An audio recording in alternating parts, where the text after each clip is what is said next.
Selamat datang di Bimbel Mano.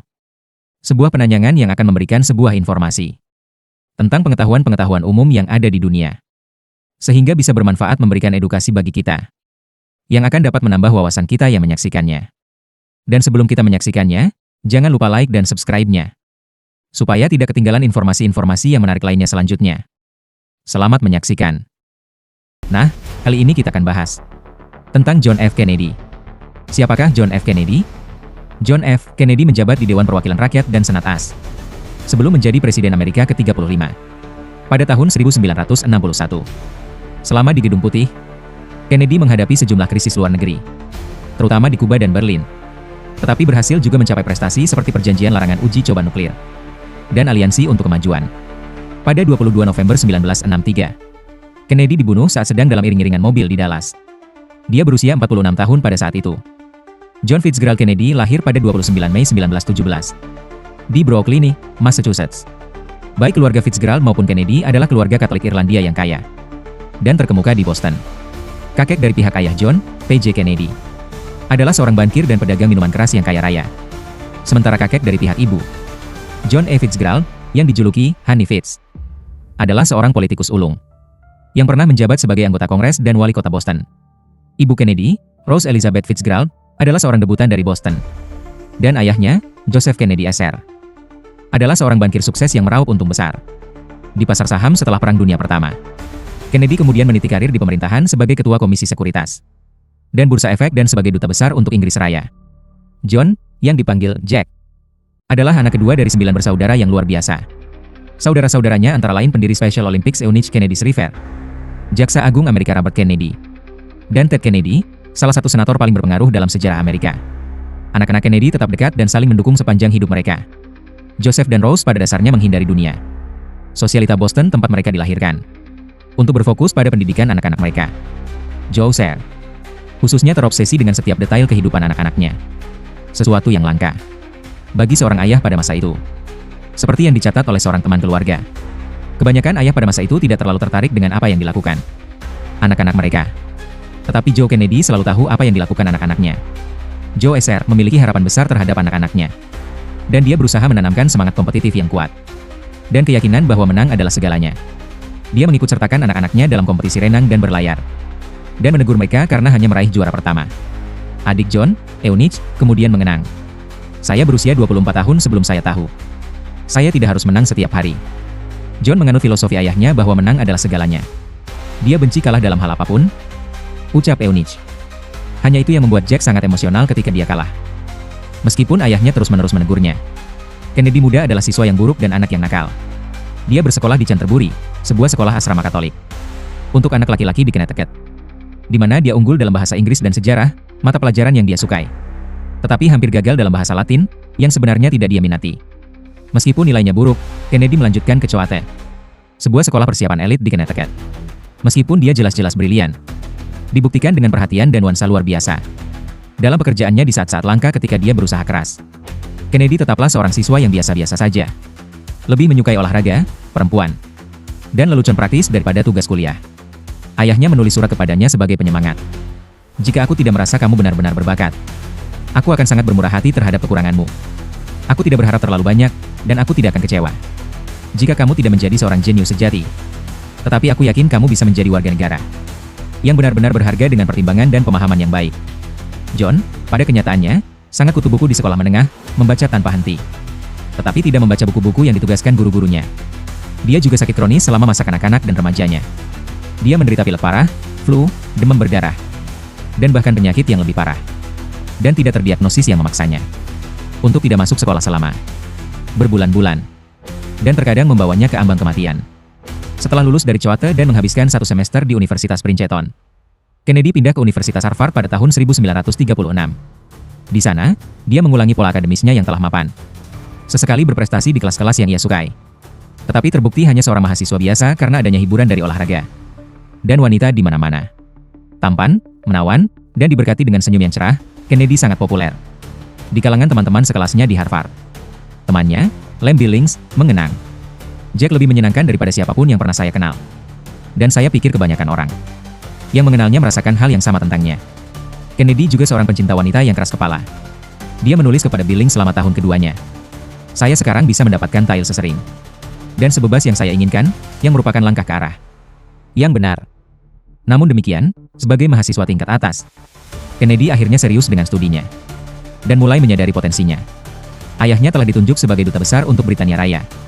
Dan dalam kunjungan panjang di tahun 1939, John memutuskan untuk meneliti dan menulis tesis senior tentang mengapa Britania Raya begitu tidak siap melawan Jerman dalam Perang Dunia Kedua. Sebuah analisis tajam tentang kegagalan Britania Raya dalam menghadapi tantangan Nazi. Makalah tersebut diterima dengan sangat baik. Sehingga setelah Kennedy lulus pada tahun 1940, makalah tersebut diterbitkan sebagai buku Why England Slept yang terjual lebih dari 80.000 eksemplar. Ayah Kennedy mengirimkan telegram kepadanya setelah penerbitan buku tersebut. Dua hal yang selalu kuketahui tentangmu. Pertama, bahwa kamu cerdas. Kedua, bahwa kamu pria yang hebat, sayang ayah. Tak lama setelah lulus dari Harvard, Kennedy bergabung dengan Angkatan Laut Amerika dan ditugaskan untuk memimpin kapal patroli torpedo di Pasifik Selatan. Pada 2 Agustus 1943, kapalnya, PT-109, ditabrak oleh kapal perang Jepang dan terbelah dua. Dua pelaut tewas, dan Kennedy mengalami cedera punggung yang parah.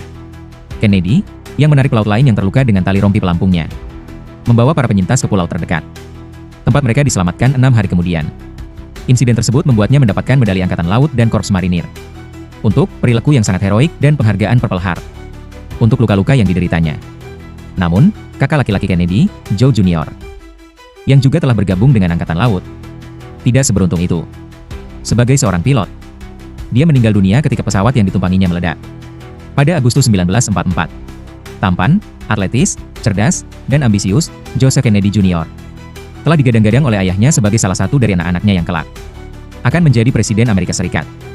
Setelah kematian Joe Jr., Kennedy memikul sendiri harapan dan aspirasi keluarganya untuk sang kakak. Setelah keluar dari Angkatan Laut, John sempat bekerja sebagai reporter untuk Hearst Newspapers. Kemudian pada tahun 1946, di usia 29 tahun, dia memutuskan untuk mencalonkan diri sebagai anggota Dewan Perwakilan Rakyat Amerika dari distrik kelas pekerja di Boston, sebuah kursi yang dikosongkan oleh James Michael Curley dari Partai Demokrat. Didukung oleh statusnya sebagai pahlawan perang, koneksi keluarganya, dan uang ayahnya, pemuda Demokrat ini memenangkan pemilihan dengan mudah.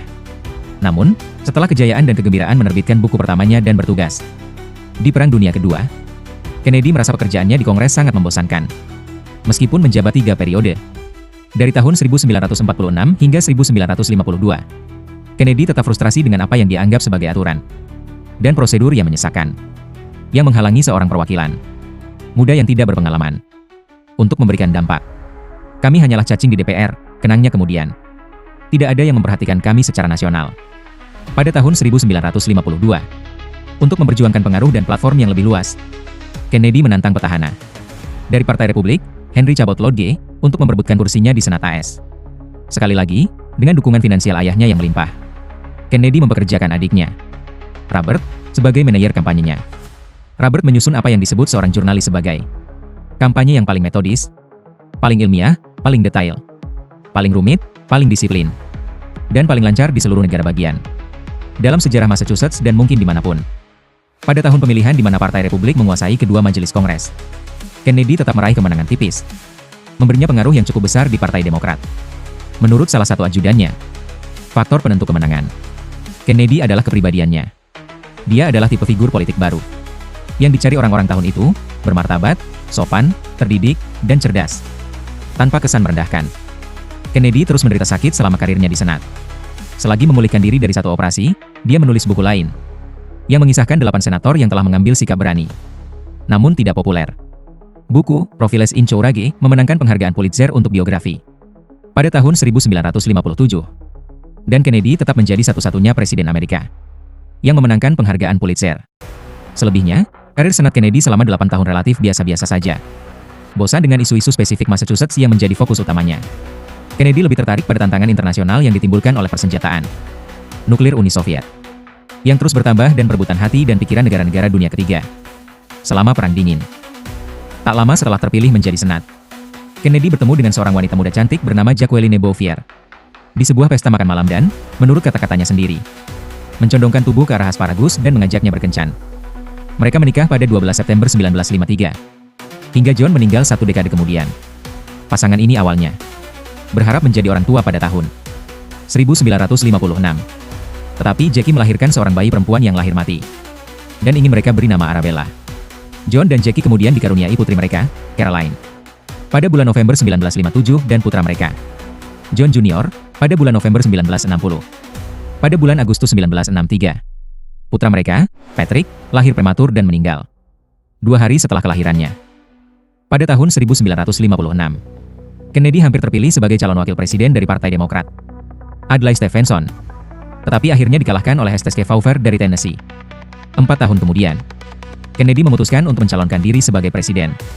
Dalam pemilihan pendahuluan Partai Demokrat tahun 1960, Kennedy mengungguli lawan utamanya, Hubert Humphrey, dengan organisasi dan sumber daya keuangan yang unggul, dengan memilih pemimpin mayoritas Senat Lyndon B. Johnson sebagai calon wakil presidennya.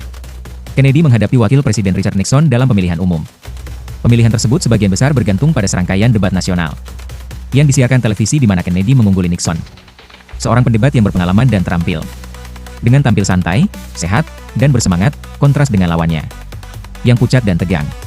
Pada 8 November 1960, Kennedy mengalahkan Nixon dengan selisih tipis untuk menjadi presiden Amerika Serikat ke-35. Terpilihnya Kennedy bersejarah dalam beberapa hal. Pada usia 43 tahun, dia menjadi presiden Amerika termuda kedua dalam sejarah, setelah Theodore Roosevelt, yang menjabat pada usia 42 tahun. Dia juga merupakan presiden Katolik pertama dan presiden pertama yang lahir di abad ke-20. Dalam pidato pelantikannya yang legendaris pada 20 Januari 1961, Kennedy berusaha menginspirasi seluruh rakyat Amerika untuk menjadi warga negara yang lebih aktif. Jangan tanya apa yang bisa negara berikan untukmu, katanya yang terkenal. Tanyakan apa yang bisa kau berikan untuk negaramu. Selama masa jabatan singkatnya sebagai presiden, Kennedy telah berbuat banyak bagi Amerika.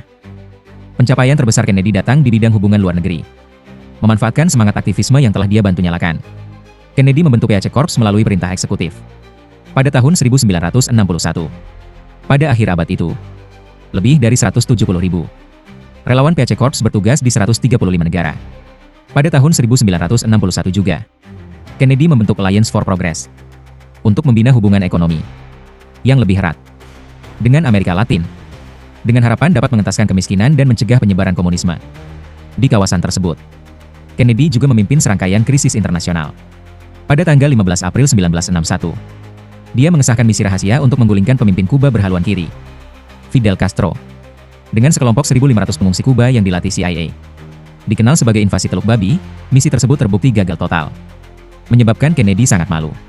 Pada bulan Agustus 1961, untuk membendung gelombang emigrasi besar-besaran dari Jerman Timur yang didominasi Soviet ke Sekutu Amerika, Jerman Barat melalui kota Berlin yang terbagi, Nikita Khrushchev memerintahkan pembangunan tembok Berlin, yang menjadi simbol utama Perang Dingin.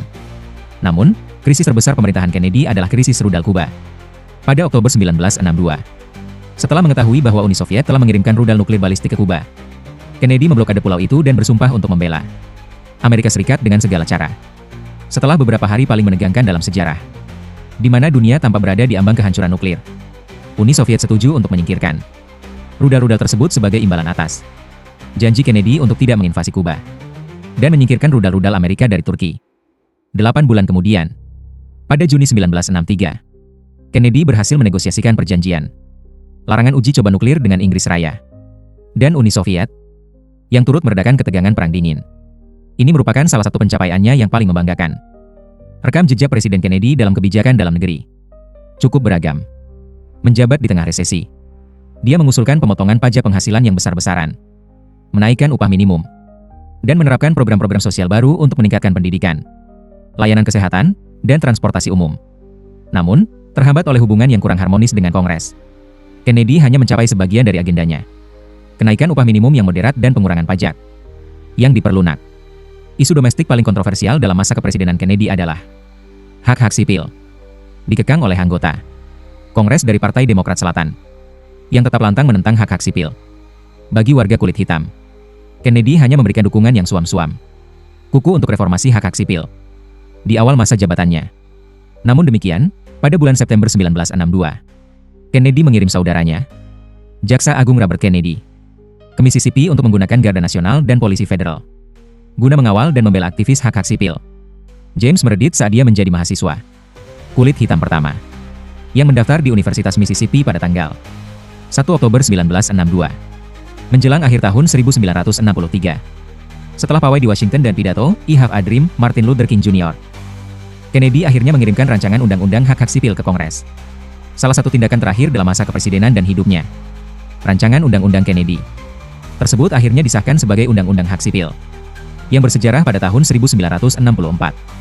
Pada 21 November 1963, Presiden Kennedy terbang ke Fort Worth, Texas, untuk menghadiri kampanye. Keesokan harinya, 22 November, Kennedy, bersama istri dan Gubernur Texas, John Connally, berkendara melewati kerumunan yang bersorak di pusat kota Dallas dengan mobil Lincoln Continental Convertible. Dari jendela lantai atas gedung Texas School Book Depository, seorang pekerja gudang berusia 24 tahun bernama Lee Harvey Oswald, seorang mantan marinir yang bersimpati terhadap Soviet, menembaki mobil tersebut, mengenai presiden 2 kali. Kennedy meninggal dunia di Rumah Sakit Parkland Memorial Dallas tak lama kemudian, pada usia 46 tahun. Seorang pemilik klub malam di Dallas bernama Jack Ruby membunuh Oswald beberapa hari kemudian saat dia sedang dipindahkan antar penjara. Kematian Presiden Kennedy merupakan tragedi nasional yang tak terlukiskan. Dan hingga kini, banyak orang masih mengingat dengan jelas momen yang meresahkan itu ketika mereka mengetahui kematiannya. Meskipun teori konspirasi telah beredar sejak pembunuhan Kennedy, versi resmi peristiwa tersebut tetap yang paling masuk akal. Oswald bertindak sendirian. Bagi sebagian kecil mantan presiden, dikotomi antara opini publik dan akademisi begitu luas.